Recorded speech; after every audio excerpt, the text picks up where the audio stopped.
como a igreja Somos Filhos se move, o que ela prega, como ela vive e como você faz parte disso. Amém? Então, para a gente se situar aqui, a gente está comemorando 5 anos de Ministério Somos Filhos.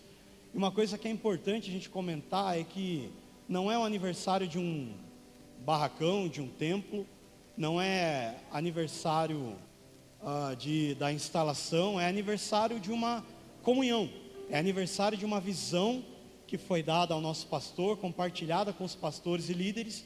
Então nós estamos de fato comemorando 5 anos de comunhão, e isso é uma bênção. A Bíblia diz que ó, quão bom e quão suave é que os irmãos vivam em união, e essa união é onde Deus ordena a bênção. Então, se a nossa igreja tem crescido, é porque o Senhor tem ordenado a bênção, e a gente está comemorando, e a gente tem muito a comemorar, porque é um trabalho árduo, é um trabalho difícil, mas é uma visão bíblica, é uma visão cristocêntrica, e é importante que você se sinta inserido e comemore com a gente esse mês tão importante. Outra coisa importante que eu quero comentar com vocês é que, como eu disse, é aniversário de uma visão bíblica, é aniversário de uma visão bíblica aplicada. Então, quando nós falamos, por exemplo, de discipulado, é uma ordenança de Jesus: vão e façam discípulos, e nós praticamos o discipulado. É uma igreja em crescimento, que obedece princípios e valores do reino de Deus. Como eu disse, é uma igreja cristocêntrica, onde a palavra cristocêntrica é Cristo no centro. Então Cristo é o centro de tudo que nós fazemos e da forma que nós nos movemos, e assim por diante. E o tema que eu vou trazer para vocês, o assunto que eu trago para vocês essa noite é família. Amém? O assunto que eu trago é família. E o texto, antes de eu ler o texto, deixa eu trazer uma definição bíblica de família, para a gente entender para onde nós vamos e entender do que nós estamos falando. Segundo Gênesis 1, versículo 27 e 28, a palavra diz que Deus cria o homem e a mulher, e coloca o homem e a mulher para frutificarem a terra, ou seja, para ter filhos, para trabalhar, para de alguma forma sonhar, de alguma forma viver de uma maneira construtiva, edificando diante de Deus. Em Gênesis 2, versículo 24, a palavra vai dizer que homem e mulher se tornam uma só carne. Se tornando uma só carne, a palavra vai dizer que o homem deve deixar os seus pais e ir viver com a sua mulher. O que isso significa? Que a definição de família para mim e para você é marido, mulher e filhos, ok? Ah, mas e o meu tio? Familiar, parentela. Então nós vamos nos concentrar aqui em marido, mulher e filhos. O texto que eu quero deixar de base, deixa eu ajudar vocês aí para vocês não ficarem assim: o que está acontecendo? Ele entrou no texto e saiu e nunca mais voltou. É uma mensagem temática, então eu vou explorar o assunto família, amém? Eu vou explorar o assunto família. Então eu vou dar um texto base e depois eu vou flutuar em outros textos, e aí a gente vai para o entendimento e a gente ora no final. Josué capítulo 24, versículo 15. Josué 24, 15.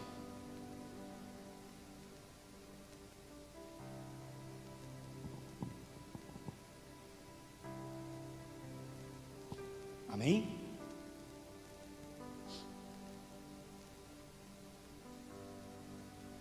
Quem achou diz amém?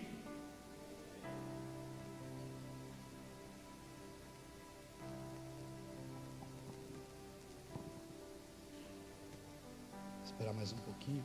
Enquanto você vai procurando aí, deixa eu adiantar o assunto para a gente ganhar tempo. Nós defendemos que a família é uma instituição primordial, essencial para tudo que Deus quer fazer na terra.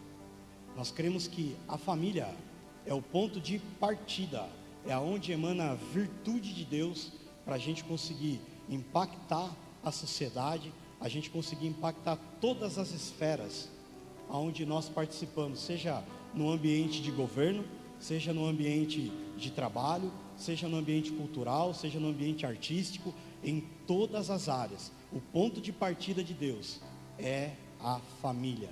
Então nós vamos defender a família a todo custo. Nós vamos defender essa instituição da forma que a palavra nos orienta, da forma que a palavra diz, e nós não estamos negociando aquilo que a palavra deixa como essencial. Amém?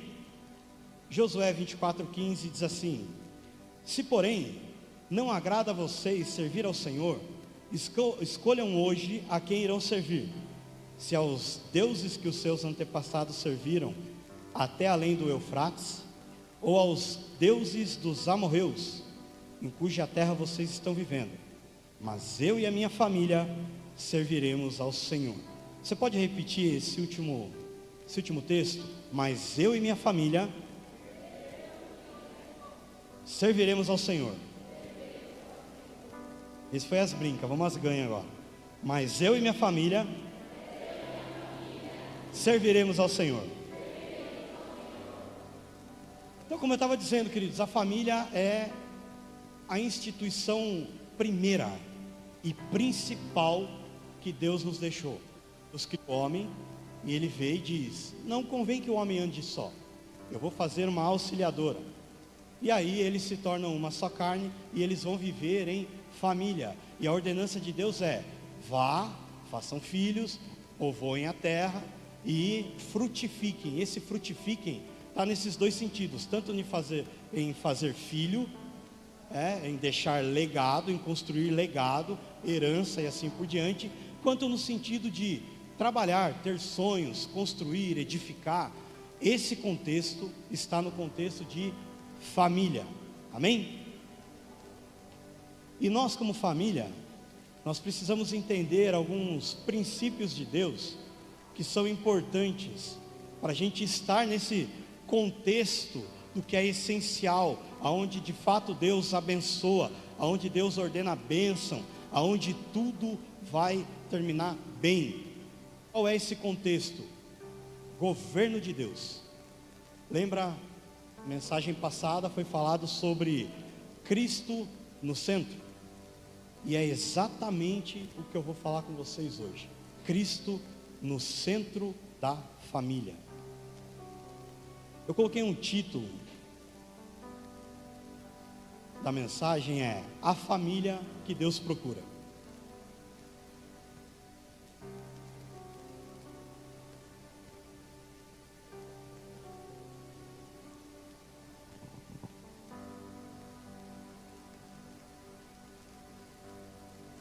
Eu vou dar o contexto para vocês de uma passagem, para a gente não ficar se atendo à leitura, mas é importante que depois você procure ler, procure entender mais a fundo o que essa mensagem está dizendo.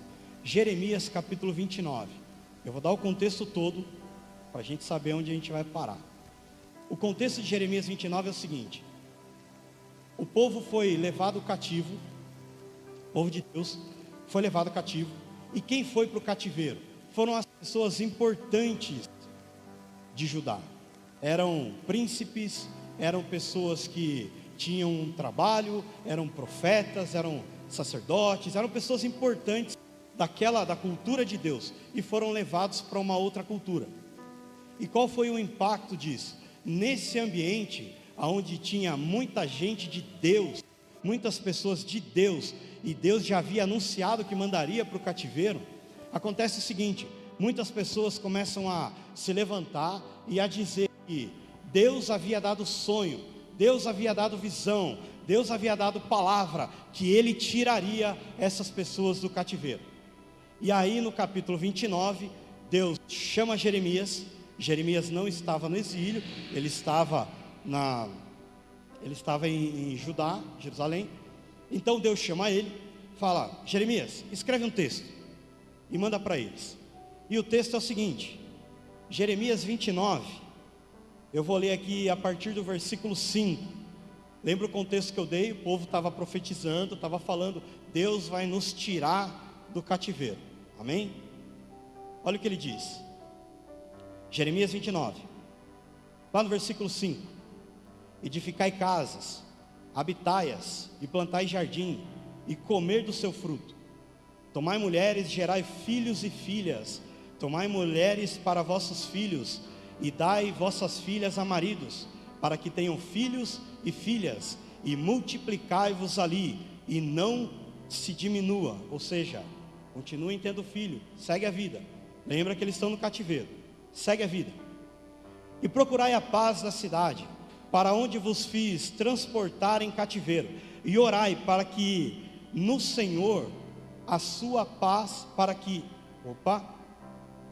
e procurai a paz da cidade onde eles estavam cativos, para onde vos fiz transportar em cativeiro, e orai por ela ao Senhor, porque na sua paz vós terei paz.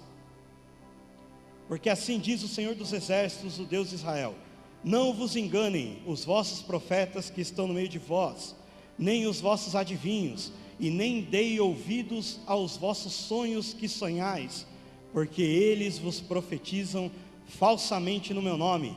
Não os enviei, diz o Senhor. Porque assim diz o Senhor: certamente que passados 70 anos em Babilônia, vos visitarei, e cumprirei sobre vós a minha boa palavra, tornando a trazer-vos a este lugar, porque eu bem sei o pensamento que tenho a vosso respeito, diz o Senhor, pensamentos de paz e não de mal, para vos dar o fim que esperais. Então me invocareis, ireis e orareis a mim, e eu vos ouvirei, e buscar-me-eis, e me achareis, quando me buscardes de todo o vosso coração. Qual é o contexto dessa mensagem, e o contraste que eu trago para os dias de hoje? Nós estamos num mundo avassalador. Nós estamos num mundo em que a cultura social, a cultura política, tudo que nós temos no mundo, não serve para nós. Amém? Sermão do Monte. Não ia falar, falei, Sermão do Monte. Sermão do Monte é a contracultura do que nós estamos vivendo. O que o Senhor nos dá de ordenança, de orientação, vai na contramão do que nós estamos vivendo. E qual é o contraste com essa mensagem? O Senhor escolheu nos deixar aqui, Ele escolheu nos colocar aqui, e há um propósito nisso, há um propósito para as famílias estarem aqui. A intenção de Deus para mim e para você é que eu e você manifestemos a glória dele. De que forma? Como família. Coisas essenciais que, por conta do que nós estamos recebendo de fora, a cultura de fora, muitas vezes, preste atenção nisso, muitas vezes por pessoas que falam em nome de Deus, e o Senhor tem falado: eu não os enviei. O que nós recebemos que vai contra as Escrituras não nos serve. Nós ouvimos: todo tipo de amor é válido. Opa, a graça de Deus nos dá essa liberdade? Não. Deus é amor, mas Deus é justiça. E quando nós falamos de governo, nós falamos a quem nós nos sujeitamos. E quando nós nos sujeitamos ao governo de Deus, acontece exatamente o que aconteceu nesse cativeiro da Babilônia. Deus não mandou profetas e adivinhos e sonhos para que as pessoas de alguma forma fugissem daquela realidade. A nossa realidade, queridos, não é fugir do mundo em que nós vivemos. Tem um determinado momento que Jesus diz: você é o sal da terra e a luz do mundo. O que ele está fazendo? Primeiro ele vem com a cultura do reino. Sejam misericordiosos, bem-aventurados que choram, etc, etc. Sermão do Monte. Depois ele diz: você é sal da terra e luz do mundo. O que ele está falando com isso? Ele está dizendo o seguinte: agora que vocês estão inseridos na cultura do reino, agora vocês vão impactar o mundo. Vocês entendem o contraste? Então, qualquer coisa que vá nos tirar, que vá trazer esse escapismo da cultura do reino, não vale para nós. Nós precisamos entender e viver a cultura do reino. E como família, nós temos um padrão, nós temos um parâmetro de família essencial.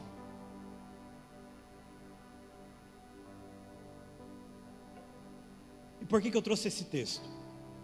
Na época da Babilônia, o Senhor fala: olha, vocês vão ficar 70 anos e depois eu vou trazer vocês. 70 anos, quando a gente fala de 70 anos, a gente está falando de um ciclo, a gente está falando de um período.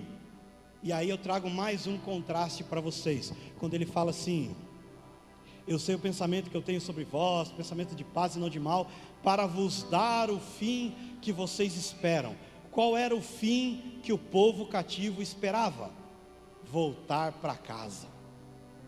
Esse é o nosso trabalho, é cuidar da nossa família, é viver segundo a cultura do reino, porque nós vamos voltar para casa. Quando se cumprir o tempo de Deus, nós voltaremos para casa, e vai ser uma glória. Por isso que vale a pena, querido, todo esforço para a gente anular a cultura do mundo e viver a cultura do reino. O Senhor toma conta de nós, o Senhor tem cuidado de nós, para que no fim a gente alcance a promessa que Ele nos deu: voltar para casa. E o Senhor conclui: eu vou juntar todos vocês de todos os lugares e vou trazer para mim. O que é isso? Lá em Apocalipse vai dizer: eis aí o tabernáculo de Deus com o seu povo. Agora Deus e o seu povo são um só, e Deus está no meio deles. Essa é a promessa para mim e para você. E esse é o legado, em primeiro lugar, esse é o legado que o Senhor tem deixado para mim e para você, para que a gente espalhe essa cultura para os nossos filhos, para os nossos netos e assim por diante. Amém?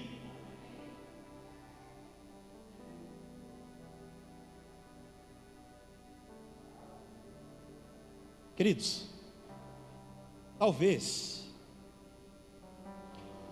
diante de tudo que a gente tem falado a respeito de cultura, a gente coloca alguns questionamentos. Por exemplo, o que eu devo fazer como marido e como pai? O que a minha esposa tem que fazer como esposa e mãe? O que os meus filhos têm que fazer, ou o que eu tenho que fazer para os meus filhos?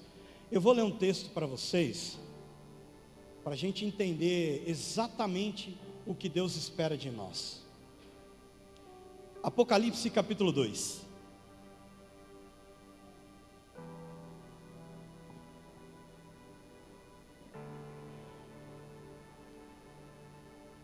Antes de eu ler, existe uma necessidade. Entenda o que eu vou te falar. Existe uma necessidade de nós voltarmos os nossos olhos para a Escritura, para a gente entender de fato o que Deus espera, para onde Deus está nos levando. Em determinado momento eu estive conversando com algumas pessoas, e aí o assunto é como Deus tem falado sobre caráter, como Deus tem buscado nos moldar segundo a cultura do reino, como o Senhor tem tratado já há várias semanas. E aí o que me chama a atenção é, eu não sei se você pensa dessa forma, eu gostaria que, se você não pensasse, você passasse a pensar dessa forma. Não existe mensagem aleatória. O Senhor chega, entrega uma mensagem e você fica assim: não entendi. Alguma coisa o Senhor está falando. Amplia a sua sensibilidade, os seus ouvidos, para você entender para onde o Senhor está nos levando. E o Senhor tem moldado o nosso caráter, o Senhor tem nos espremido, e é bom, é gostoso. A nossa glória não está aqui, a nossa recompensa não está aqui. E aí, vamos falar sobre qual é a expectativa de Deus, a família que Deus espera. Apocalipse 2, eu vou ler 3 versículos aqui. Versículo 1: ao anjo da igreja de Éfeso escreva: estas são as palavras daquele que tem as 7 estrelas em sua mão direita e anda entre os 7 candelabros de ouro.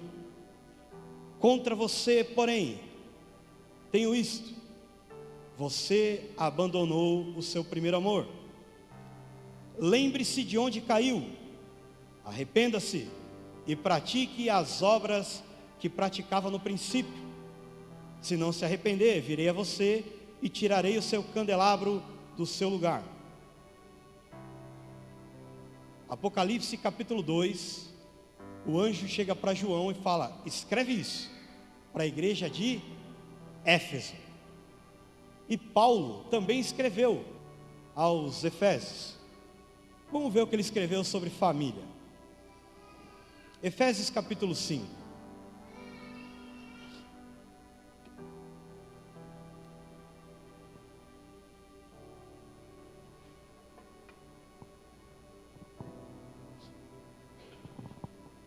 Vou ler para a gente ganhar tempo. Efésios capítulo 5, versículo 2. Andem em amor, como Cristo também vos amou e se entregou a si mesmo por nós, em oferta e sacrifício a Deus, em cheiro suave. Versículo 3. Mas a fornicação e toda impureza ou avareza, nem ainda se nomeie entre vós como convém a santos, nem torpeza, nem parvoíce, nem chocarrices, que não convém, mas antes ações de graça. Porque bem sei isso, versículo 5, nenhum devasso ou impuro ou avarento ou qualquer idólatra tem herança no reino de Cristo e de Deus. Aí pula lá para o versículo 15, portanto, vede prudentemente como andais, não como nécios, mas como sábios, remindo o tempo, porque os dias são maus. Versículo 17, por isso, não sejam insensatos, mas entendei qual seja a vontade do Senhor, e não vos embriagueis com vinho, em que há contenda, mas enchei-vos do Espírito Santo. Parâmetros para uma vida individual. Então até aqui, nós não estamos falando de marido, mulher, filhos, nós estamos falando do indivíduo. O que Deus, qual é o apelo de Deus? Procure uma vida santa, procure uma vida que agrade a Ele. A ideia, quando nós estamos falando de um mês de aniversário, visão somos filhos, qual é a ideia aqui? É impactar a sociedade, a partir do que? Cultura do reino, e a cultura do reino, o ponto de partida é santidade ao Senhor. E quando nós vivemos santidade ao Senhor como indivíduos, o Senhor vai nos usar para impactar uma geração, para repousar o Espírito Santo e para nos dar a ideia completa daquilo que Ele tem para nós, aquilo que o Senhor planejou para mim e para você como indivíduo. Mas Paulo não para aí. Aí ele começa, versículo 22, mulheres, sujeitai-vos aos vossos maridos, como ao Senhor, porque o marido é a cabeça da mulher, como Cristo é a cabeça da igreja, sendo Ele próprio o Salvador do corpo. De sorte que, assim como a igreja está sujeita a Cristo, também as mulheres sejam sujeitas aos seus maridos. Versículo 25.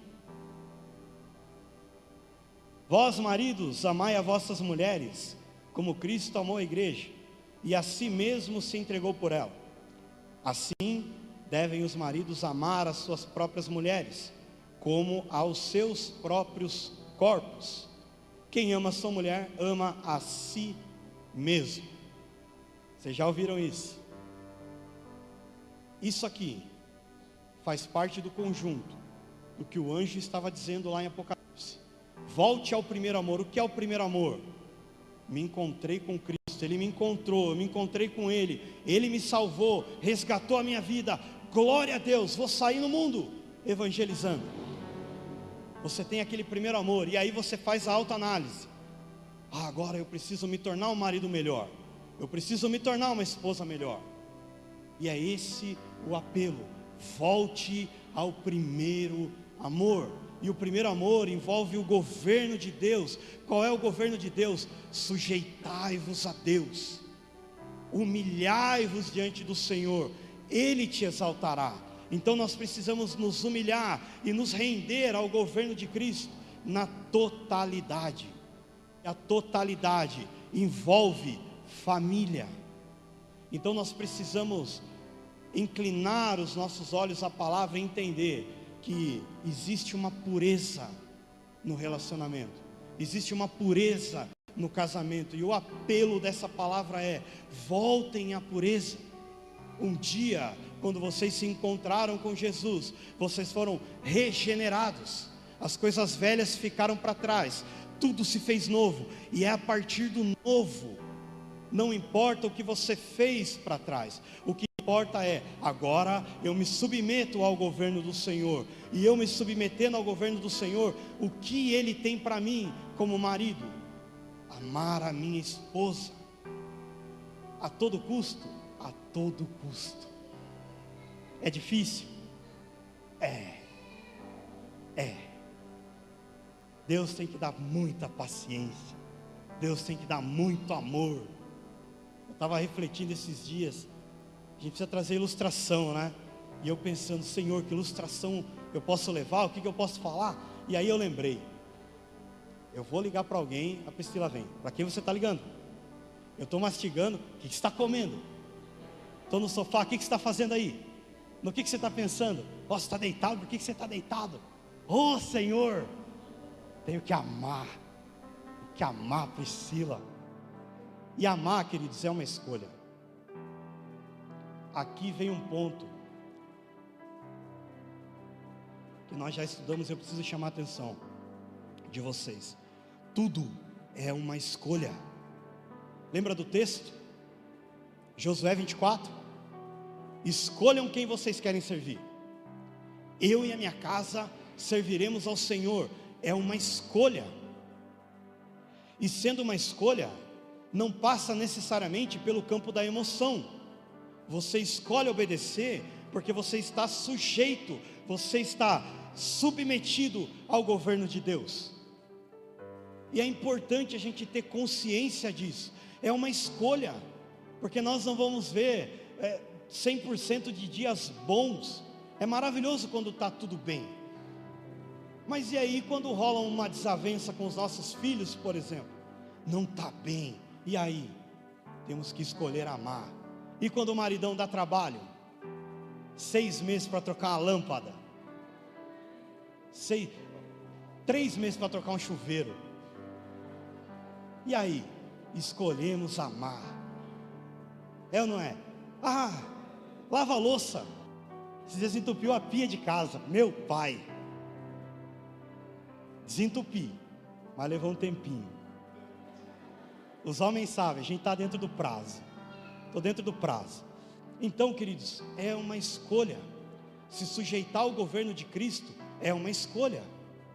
Amar o seu marido, amar a sua esposa, se submeter ao seu marido, como diz aqui, seja submissa. E aí, queridos, eu não vou poder me aprofundar no assunto, mas não é uma submissão do tipo, o marido é quem manda e a mulher é quem obedece. Até por isso, lá fora, existe uma ideia do machismo na igreja, ou uma ideia de que é necessário o feminismo para que se cumpra as coisas de Deus. Se você for pesquisar um pouco mais, você vai encontrar pessoas que dizem, Deus é machista. E aí? Como nós vamos entender profetisas que foram usadas? Por exemplo, no caso de Josias, que restaurou os altares de Deus e foi consultar uma profetisa. Então, queridos, não é esse o contexto. O contexto é, entenda que você como marido, como mulher, vocês têm uma missão. E o homem é quem cuida da missão. Precisa fazer. Não negligencie o que Deus colocou na sua mão. É importante, é necessário, e Deus conta com você. E mulheres, o Senhor conta com você para edificar a sua casa. Sabedoria, sensibilidade. A mulher tem o 6º sentido, o 7º sentido. É impressionante. Estou sentindo que não. Marido, vá para você ver se vai dar certo. Vai dar errado, vai dar ruim. Então, queridos, sensibilidade. Mulher, peça sensibilidade para o Espírito Santo. Ele dá, peça sabedoria, Ele dá sem medida. Mas a gente não pode negociar princípios e valores do reino de Deus. Vamos avançar? Efésios 6. Filhos, sejam obedientes aos vossos pais, porque isso é justo. Honre o teu pai e a tua mãe, que é o primeiro mandamento com promessa. Olha a importância disso, olha a importância que Deus dá para isso, para que te vá bem e viva muito tempo sobre a terra. E vós, pais, não provoque a ira dos vossos filhos, mas criai-os na doutrina e admoestação do Senhor. Também tem uma responsabilidade do filho. E aí eu vou abrir um parênteses aqui para filho jovem. Filho jovem, Deus tem uma expectativa sobrenatural em vocês. Jovens, eu vou escrever porque sois fortes. Entenda o que eu vou dizer. Quando você está sujeito a toda essa cultura social, a tudo que nós estamos vendo aí, você tem se afastado da presença de Deus. E qual é a expectativa de Deus? Que você, jovem, adolescente, incendeie essa cidade, incendeie a sua escola, incendeie as universidades, mude o curso de Sorocaba. É fazer os olhos de Sorocaba se voltarem ao Senhor, os olhos desse bairro se voltarem ao Senhor. É por onde você passar, você ter por herança. E o que é ter por herança? É você fincar uma bandeira e falar: aqui é o reino de Deus, aqui é a cultura de Deus. Não negocie princípios e valores. Nós estamos falando de algo que vai sobrar para filhos e netos e até 1000 gerações. É a bênção do Senhor para aqueles que obedecem. É difícil obedecer? É, mas tem uma promessa tão grande, os nossos olhos não viram. E eu não sei você, jovem, adolescente, mas os mais velhos já estão empapuçados de ouvir histórias de avivamento. Oh, Joe Wesley, oh, George Whitefield.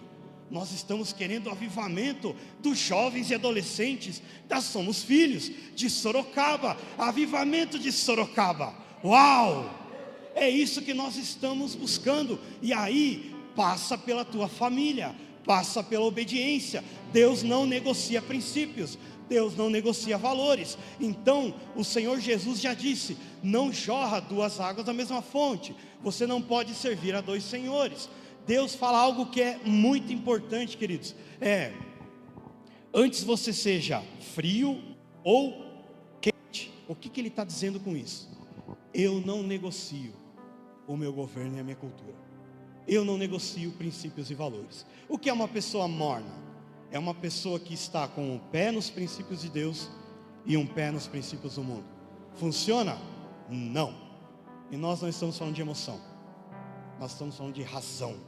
Há uma razão pela qual nós obedecemos a Deus, e como família nós nos unimos e clamamos a Deus para que a nossa casa seja repouso do Espírito Santo. É impactar os nossos familiares, é impactar o nosso bairro, é impactar a nossa cidade, de tal forma que vão olhar e vão dizer: está aí um filho de Deus, está aí alguém que tem intimidade com Deus. Sabe o que Deus está procurando no nosso tempo, queridos? Amigos dele. E amigos de Deus não negociam valores. Amigos de Deus se sujeitam. Se necessário ao martírio, sim. Se necessário rompimento, sim. É disso que nós estamos falando. Quando nasce a Somos Filhos, nasce com a seguinte narrativa: está tudo muito igual. Narrativa de Deus, está tudo igual. Você é diferente, vai fazer diferente. E aqui nós estamos, abraçamos uma visão, abraçamos uma ideia, como uma ideia essencial de Deus. É o valor da família, é o amor palpável na família. E o amor palpável, queridos, vai passar pela razão. Eu quero concluir essa mensagem.